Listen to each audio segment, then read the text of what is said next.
Hi guys, what you're looking at is a video called about unlocking your chakras.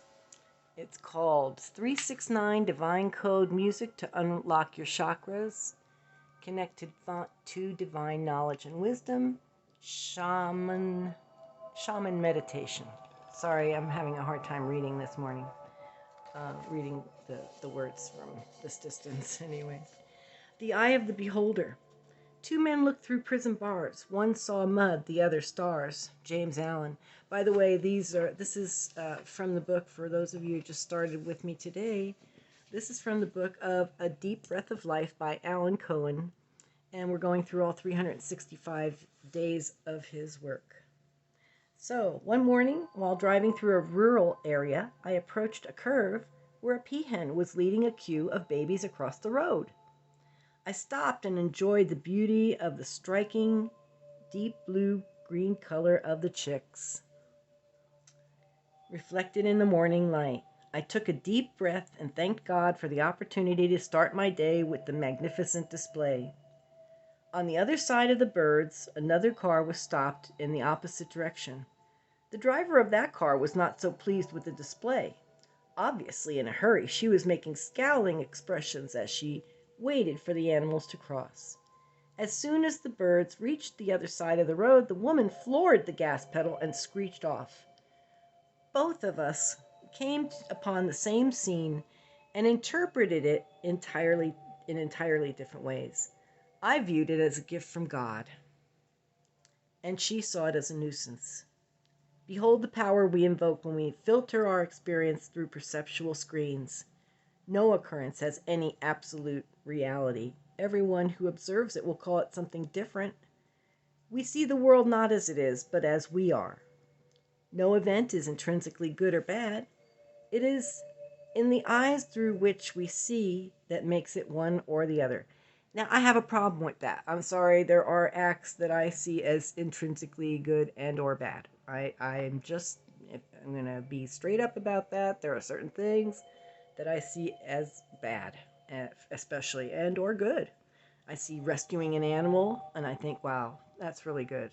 And I'm quite well of the story of the farmer who, was told, hey, this is good news, and he said, well, maybe, and then something else would happen, and they said, hey, it's good news, and he said, well, maybe, and it was usually mixed news, so you never know is what the point was, but there's certain things that are objectively bad in my opinion, okay?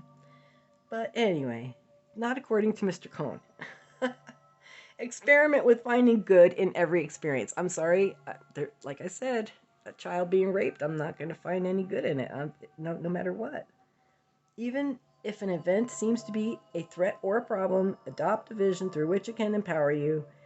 When you behold life through the eyes of love, you will find the beauty of God everywhere. Now, if you are offended by everything and every little thing bothers you, I guess this would be good advice. Don't think everything is automatically good or bad, but there are certain things in life that are bigger than just these little problems that we make and focus on. And I think we need to recognize that, because if we don't also recognize or appreciate the damage that certain actions can have on certain persons. And I find that very ignorant. So I will not go along with this. I'm sorry, I don't care how many shamans or great gurus say everything's the same and we're all one. No, we're not all one. I'm sorry, we're not. And until we get that, we won't heal the people that aren't one with us and are harming others. So anyway, that's my opinion, and I'm sticking to it. So, but I do believe normally, under normal circumstances, you should experiment with finding the good in every experience. You should try, because there's probably is good. Even when we think there is something bad, we may be able to find something good or make something good out of a bad situation. That I do believe in. And so the prayer is, I choose to use your vision today. And that's nice. To see things as God sees them is a good thing. Help me to see the good in all people and experiences. Again, I think that's a nice affirmation and very good goal. Anyway, have a great day. Peace, love, and light. Oh, let's draw a card. Let's do one little card, because I think it's so much fun.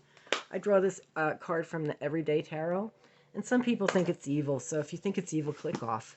But I've done enough research and witnessed enough readings that I vehemently disagree with you if you think this is something wrong with this, because I use it as an intuitive tool. I have a high degree of intuition, and I would feel it if it was anything other than a good thing. Okay, I'm just saying, I feel that way.